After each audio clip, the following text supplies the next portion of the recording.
People say this is one of the hardest manga to understand, but why? I mean, come on, guys. What is the big deal?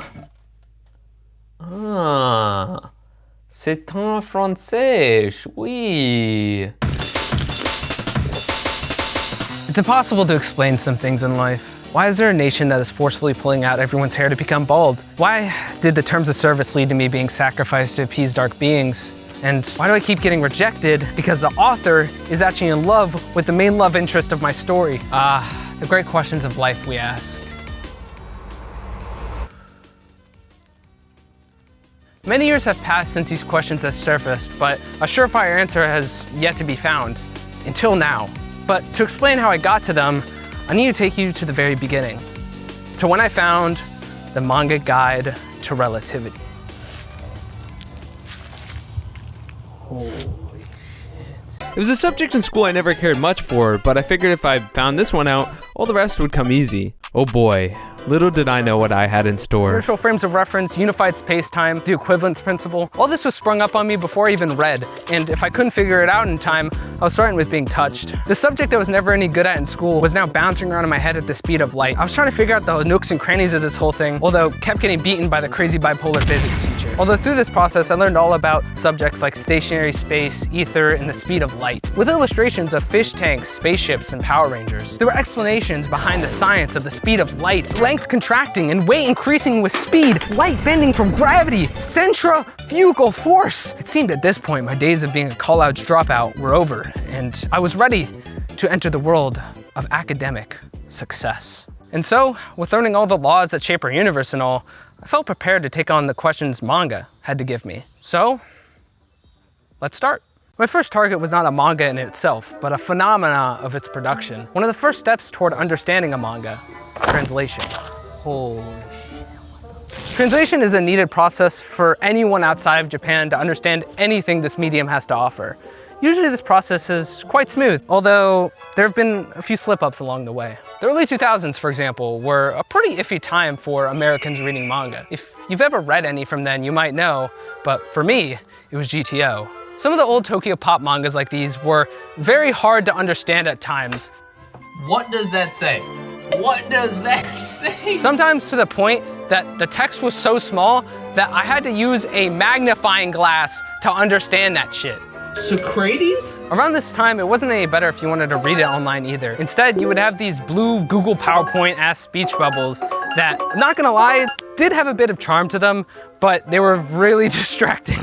Around this time, you might have just had better luck reading the SpongeBob manga and calling it a day. And that's because for the longest time, manga wasn't really readily available online. But that's where entire fan groups would come together to translate these manga. And some of them were actually really good. But yet again, from big manga to Berserk to small ones about food and restaurants, there have been a few slip-ups along the way.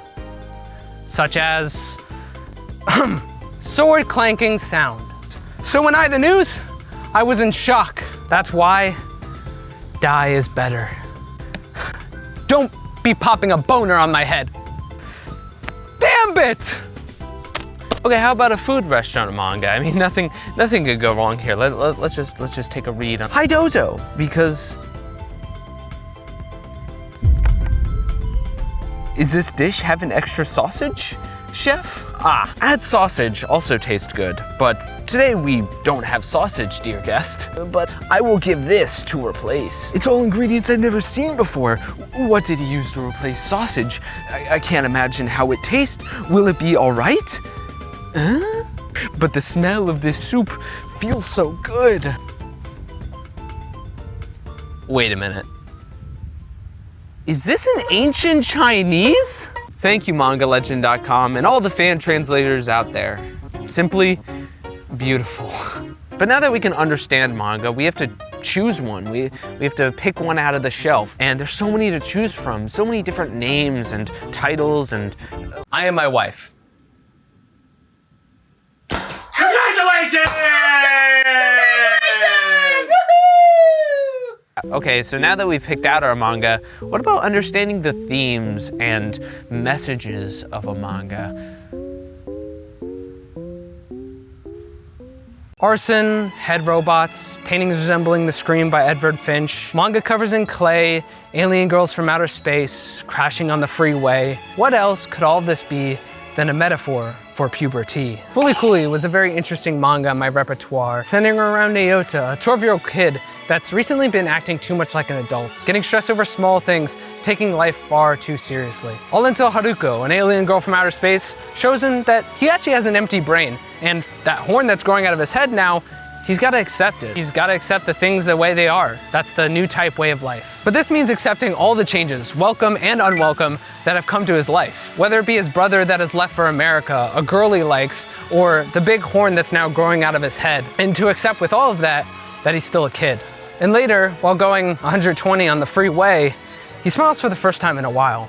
Maybe it's because his head was so empty, or maybe it's because he was finally able to accept the things the way they were.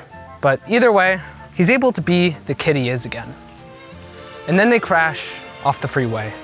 There are many scenes like this that are just packed with so much meaning in the manga and anime. The anime being just as insane, with whole scenes that just turn into manga.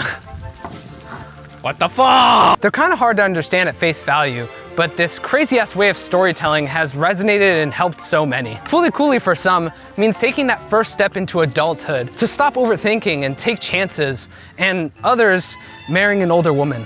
Whatever it means, these types of fiction that at the surface might be a bit hard to understand have helped so many, and I think that's one of the best things about this medium.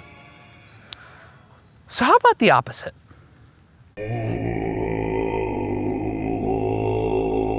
Paranoia Star, a manga that nobody knows what the fuck it is. The summarizers, the one paid to put the manga into words, gave up. Collection of short stories by Marumo. It's almost impossible to summarize them. One of the biggest and best manga YouTubers, The Masked Man, told me he had tried. He had really tried making a video on this, but just couldn't. And even the one article I found on this manga was titled Paranoia Star.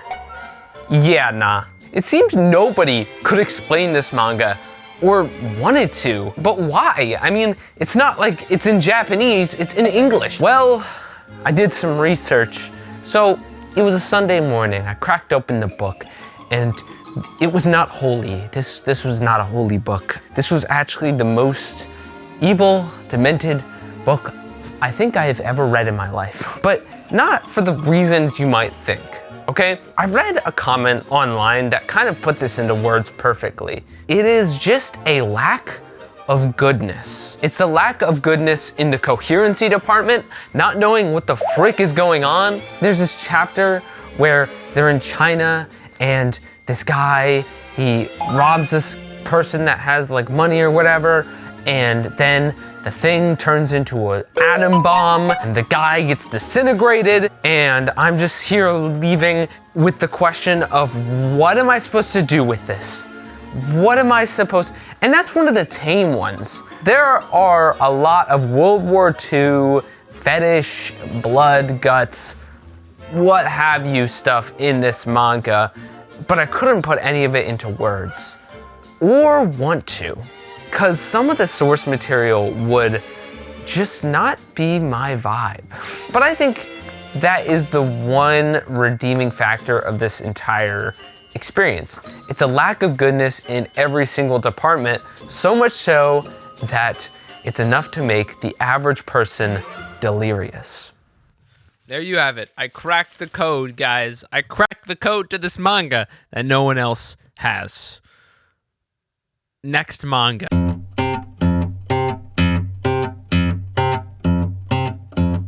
You know, sometimes something more difficult to understand than the manga are the mangakas themselves that make them. I'm gonna pretend to be a Filipino girl today, is what Tatsuki Fujimoto decided one fateful day when he wanted to make a art account to post his drawings. I mean, it's pretty tame though. He might be a little weird, but at least he's a decent person.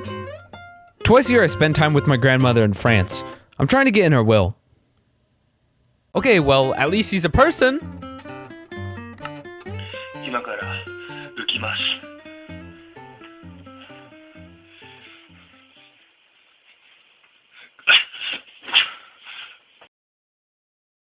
Holy shit, he's fucking nuts! Okay, at least he acts like a human.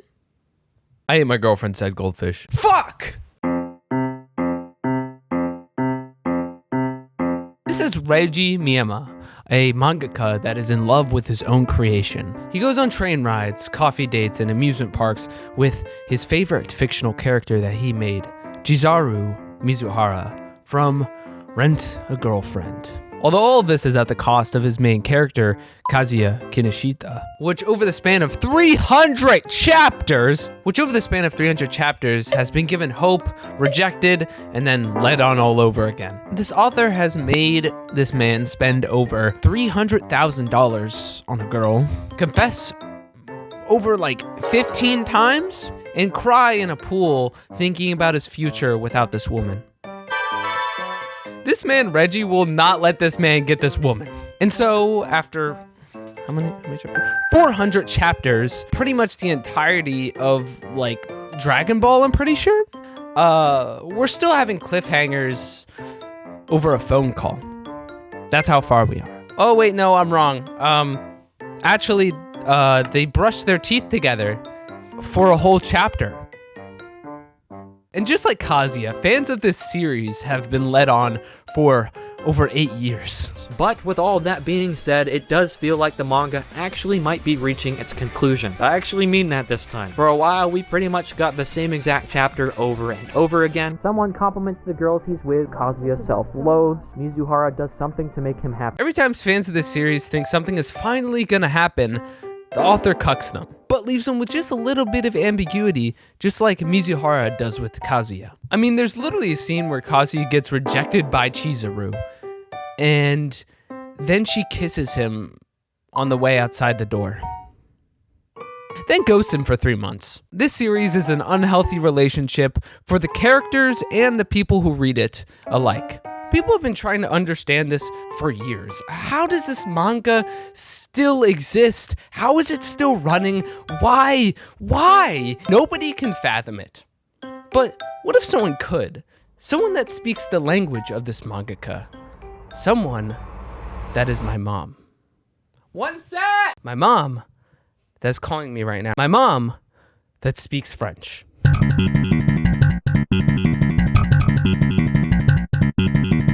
Hi, Mom. Hello. Hi. What's the name of the manga you will be reviewing today? Rent a Girlfriend. Rent a Girlfriend. Yes. What's your thoughts so far on Rent a Girlfriend? So I did some reading from the beginning so I could understand where this young man is coming from and what the story line is You about. translated it all from French, right? Yeah, basically, yeah. So this is in French. For some reason, they decided to put this in French. So, j'ai 20 ans et je suis étudiant. I am 20 years old and I am a student. Je m'appelle Kozoya Minoshita. Basically, he's a student, and of course, it says he lives by himself, so Tokyo dans an apartment. He lives alone in an apartment in Tokyo, and his parents, apparently, he doesn't have to work because his parents gave him $1 million yen for him to do whatever he wants with. I'm sure, like, to live off of, but so, and of course, he's saying he has a girlfriend.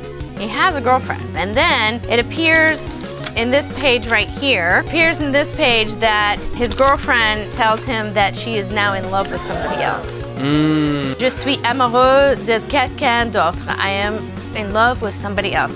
So he's very upset, and he says this is his first girlfriend ever. And so it's quite a emotional experience when you have your first girlfriend and there's a breakup. Hard. So this guy is really, really distraught. Like, he's really distraught. Look at him. Yeah, he's really distraught. He's very upset. So he's upset and he starts searching on how to rent a girlfriend. How to rent a girlfriend. Now that he doesn't have one, so he wants a girlfriend. How can I rent a girlfriend? That happens a lot in France, right? I don't think so. Then he finds this person, the cost for this girl is 500 yen per hour. I don't know how much that is in US dollars, but It only says 500? 5,000, sorry. 5,000. Oh, I was about to say, that's 5,000. cheap. $40, I think? So 40, 50. $40 an hour? Or like $60? Okay. So he contacts her, then they meet up and they're sort of getting to know each other. It looks like some very emotional parts towards the end here. Very emotional? I think he's becoming mentally unhinged. A little obsessive, about her. But this is a bit of a psychological thriller too. Psychological thriller? How so? Well, not say thriller, but there's a dark side to him. Yeah. There's a dark side. Does the author speak French then? Or there might be a deeper meaning why it's in French. I'm sure the French appreciate that. Sure.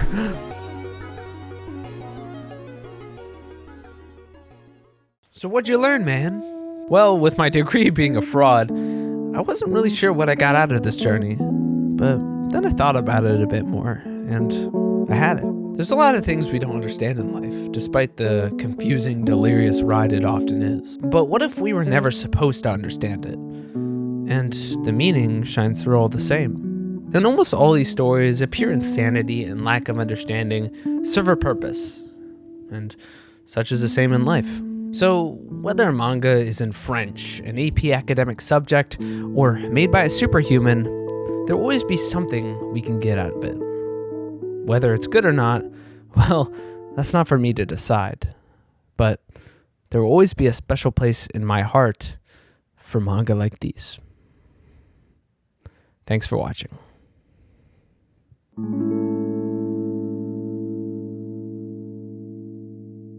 Wait! Oh shit! Not yet!